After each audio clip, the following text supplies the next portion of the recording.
Bien, estamos de vuelta en el segundo bloque del programa. El día martes estuvimos conversando sobre el tema de la 17ª ronda de negociación del Acuerdo de Promoción Transpacífico que se realiza la próxima semana en Lima.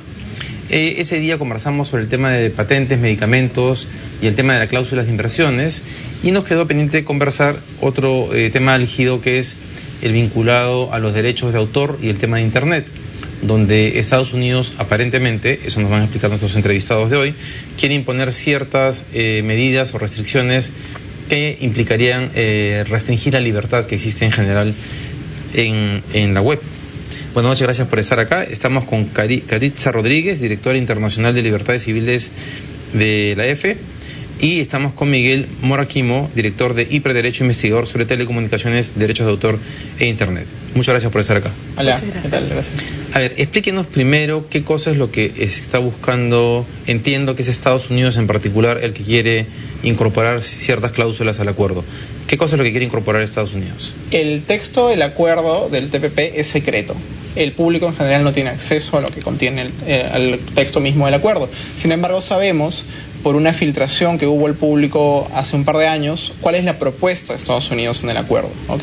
Entonces, la propuesta de Estados Unidos, con el legítimo afán de proteger los derechos de autor en Internet, puede estar yendo más allá del derecho de acceso que tenemos como ciudadanos a acceder al arte y al conocimiento, y al mismo tiempo de las condiciones propias para que se desarrolle una economía de innovación.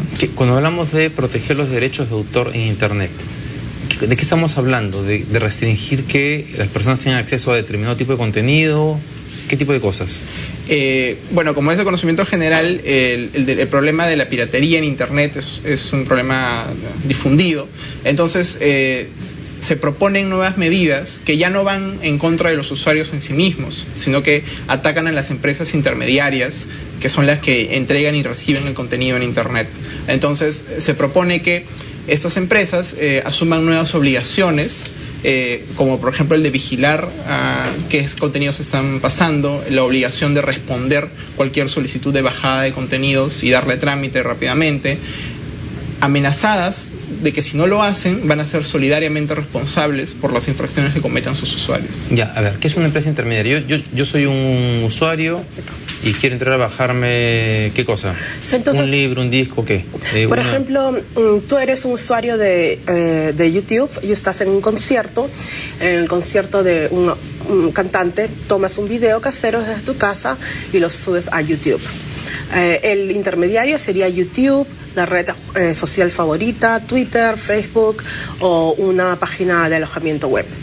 Entonces, estas normas, que en cierta medida han sido positivas en los Estados Unidos, el problema es que han tenido ciertas fallas que han dado lugar a censurar obras que son de uso diario. O sea, la ley lo que impediría es que, o lo que exigiría es que YouTube se encargue de verificar que ese contenido efectivamente no haya sido subido porque está afectando el derecho de propiedad del cantante, del artista, en este caso, que ha dado ese concierto. Y eso está bien hasta el punto en el que ellos pueden identificar bajo un sistema. Yo, titular de derecho de autor, te envío una notificación a YouTube y le dice: este video viola mis derechos de autor, por favor retíralo de YouTube. Y Google hace eso, y si realiza eso, Google no es responsable por el contenido que terceros colocan en la web. Y eso está bien. El problema que nos preocupa es el abuso de un sistema en el que no hay de por medio una autoridad competente. ¿Por qué? Porque ha habido casos en los Estados Unidos en que este sistema, en el que ponen a Google o a Yahoo en una posición incómoda en decidir qué contenido es legal y ilegal, muchas veces ha traído consecuencias no deseadas. ¿Cómo cuál? Por ejemplo, un artista en un concierto, pones tu video casero, lo subes a YouTube. Hubo un caso en el que Prince, los usuarios del concierto del Festival de Música de Coachella habían puesto una interpretación de Prince de la canción Creek de Radiohead, y Prince no quería que sus músicas, su interpretación esté en YouTube, y pidió a YouTube que baje todos los videos que se habían puesto en YouTube desde ese día del concierto. Por supuesto, Prince no era el titular de derecho de autor, es realmente el compositor, que es Radiohead. Entonces esa solicitud no era válida. Por supuesto, al final Radiohead dijo, no te preocupen, dejen los videos de YouTube a los fans, porque es la forma como ahora usuarios de internet, bloggers, usan la internet, ¿no? Entonces el tema está en que ese sistema de notificación y retirada en Estados Unidos es un sistema privado en el que no media una autoridad, y pones en posición a la empresa a decidir qué es legal y qué no es legal. Pero, o sea, cuando dice que es privado... Eso debería ser por juez. O sea, ¿quién se le encargó de decirle a YouTube, por ejemplo, ese video hay que levantarlo? ¿O es simplemente... Retirarlo. ¿Es el artista el que pide? O su representante. No hay ningún regulador directamente involucrado. Digamos, en el mundo analógico, cuando uno comete una infracción, es quien se siente afectado, va a la denuncia y hay un tercero que decide, que puede ser Indecopy, el Poder Judicial, y decide, en este caso corresponde que, por ejemplo, ese libro se saque de circulación, corresponde que se tome tal medida. La preocupación que tenemos es que se cree este sistema paralelo absolutamente privado, y que no sea Indecopy, que no sea un poder judicial, sino que sea la propia empresa de internet la que alegremente tenga que decidir si tal video realmente es una infracción de derecho de autor o constituye un uso permitido, y el escenario de manipulación que puede abrir eso, ¿no? En Estados Unidos, ¿quién es ese encargado? El privado. El privado. Ha habido casos, por ejemplo, un caso muy interesante en el que Yahoo, un sitio de leaks como Wikileaks, pero se llama otro criptonom, en el que se publicó unos filtrados de cómo las guías de cómo los usuarios de internet obtenían, la policía y los sistemas de investigación obtenían los datos de los usuarios de Yahoo. Y esas guías de procedimiento y cuánto costaba tocarle la puerta a Yahoo para que tengan los datos de los usuarios, se filtró. Y Yahoo utilizó la norma de derecho de autor para facilitar la retirada de ese contenido con el argumento que viola los derechos de autor. Pero eso es un tema de interés público, y ahí debe haber un balance entre la libertad de expresión, filtrado. Pero entonces no les preocupa la norma en sí misma, sino el hecho de que se defina quién es la entidad que va a regular que eso se cumpla. Lo que pasa es que actualmente lo que propone Estados Unidos va un poco más allá de los estándares internacionales. Actualmente Perú ese tema no lo tiene regulado, pero sí tiene algunos compromisos internacionales, entre ellos el TLC con Estados Unidos, que lo obligan a regularlo. Y tenemos cierto espacio de maniobra para hacerlo. Un espacio que nos va a permitir, por ejemplo, en los próximos meses decidir si tendría que ser un privado, si tendría que ser Indecopy, etc. Eso está en conversaciones actualmente. Sí. El problema es que si nosotros asumimos nuevas obligaciones sobre este tema, el espacio que tenemos para decidirlo se va a ver reducido. Porque la posición que tiene Estados Unidos actualmente ya no es la del 2007, ya no es la del 99. En una serie de foros internacionales se está proponiendo que estas normas sean mucho más estrictas, y eso pasa por este procedimiento en particular, hacerlo privado, por ejemplo. Por ejemplo, pero ya es privado en Estados Unidos, lo que quieren es replicar su modelo fuera. Pero es que están yendo más allá. Por ejemplo, en Estados Unidos se estuvo promoviendo en foros internacionales como la OECD sistemas voluntarios para retirar, para desconectar a los usuarios de internet, con áreas de disuadir la infracción de derecho de autor. Entonces no sabemos exactamente cómo está el lenguaje, porque no tenemos acceso al texto. Lo que nos preocupa a nosotros es que el TPP no va a permitir, puede ser que el lenguaje esté construido de tal forma que no nos permita poder discutir a nivel nacional y llegar a la norma que más adapta a nuestra realidad y a nuestros intereses, y que vamos a tener que seguir el estándar que nos está imponiendo Estados Unidos, bajo pena de que no cumplir con la implementación del TPP, bajo pena de sanciones de comercio. ¿Quién es la entidad en el caso del Perú encargada de liderar este punto en particular? Indecopy. Ahora, al comienzo, los negociadores. Al comienzo de la entrevista decías que en Estados Unidos se había tenido buenos resultados. Hasta cierto punto.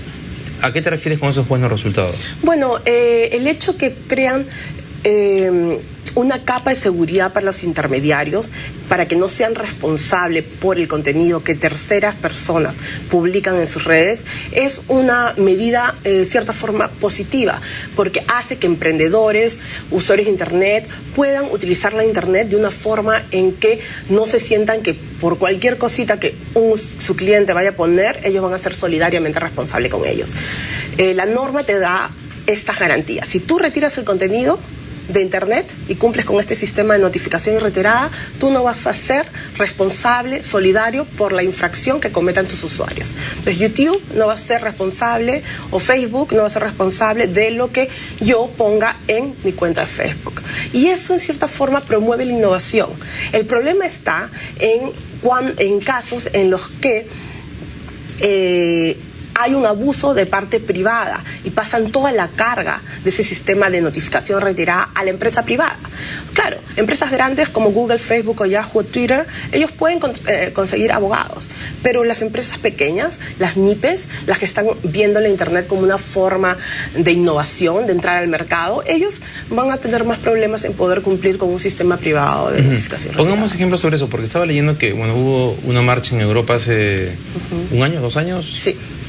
Una marcha de miles de personas justamente reclamando por este aspecto. Y lo que se decía es lo que tú planteas, de que el temor es que se restrinja la innovación a los emprendedores en Internet, etcétera. Pero ¿qué ejemplo concreto podemos poner de eso? Porque, digamos, para tener un referente más allá de lo conceptual. No tenemos el tema del TPP, no tenemos el texto. Entonces es difícil hablar sobre el texto porque es secreto. No, pero en ACTA se filtró y había una cláusula que decía explícitamente que los usuarios de Internet iban a estar desconectados del Internet. Una medida de desconexión del Internet por violación de infracción de derecho de autor me parece sumamente excesiva. Porque uno usa el Internet para comer, para cosas... Si uno subía, utilizaba contenido que era... que violaba derechos de autor, era desconectado de Internet para siempre. No para siempre, por un tiempo. Por un tiempo. ¿Pero por qué tiempo? Porque también puede ser... Bueno, es un tratado, en los tratados de la norma legal, ¿no? Porque al final, es que acá hay un tema que creo que es más de fondo, ¿no? Hay un tema de si... parte de la discusión es si es que lo que está pasando es que Estados Unidos y digamos y todo ese sistema de propiedad intelectual que se ha creado en algún momento hace unas décadas, no se está adaptando finalmente... Exacto. A la realidad en la cual los contenidos van a tender a ser libres, gratuitos, y por lo tanto lo que debería discutirse en el fondo no es si el régimen va un poquito más allá o más acá, sino que si de una vez por todas asumimos que... Otro sistema legal. Claro. Ahora, no estamos hablando que sean necesariamente libres. Hay modelos nuevos como Netflix que te exponen streaming de películas por la Internet, o nuevos modelos de negocio en el cual tú puedes cobrar al usuario. Hay ciertas formas de...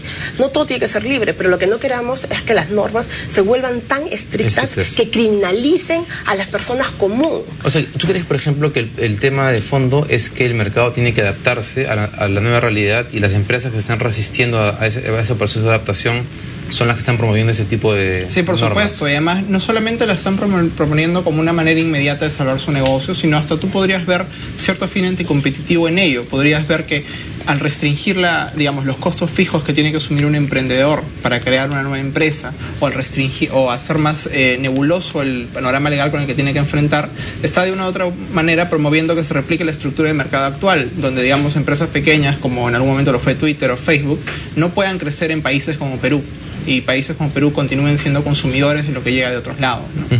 Bien, muchas gracias por haber estado acá explicándonos ese tema. Veremos qué pasa la próxima semana. Aunque por lo que ustedes dicen no vamos a saber qué va a pasar. Pero bueno, ya veremos qué pasa al final en cualquier caso. Al momento. Vamos a la pausa y regresamos para el tercer y último bloque del programa.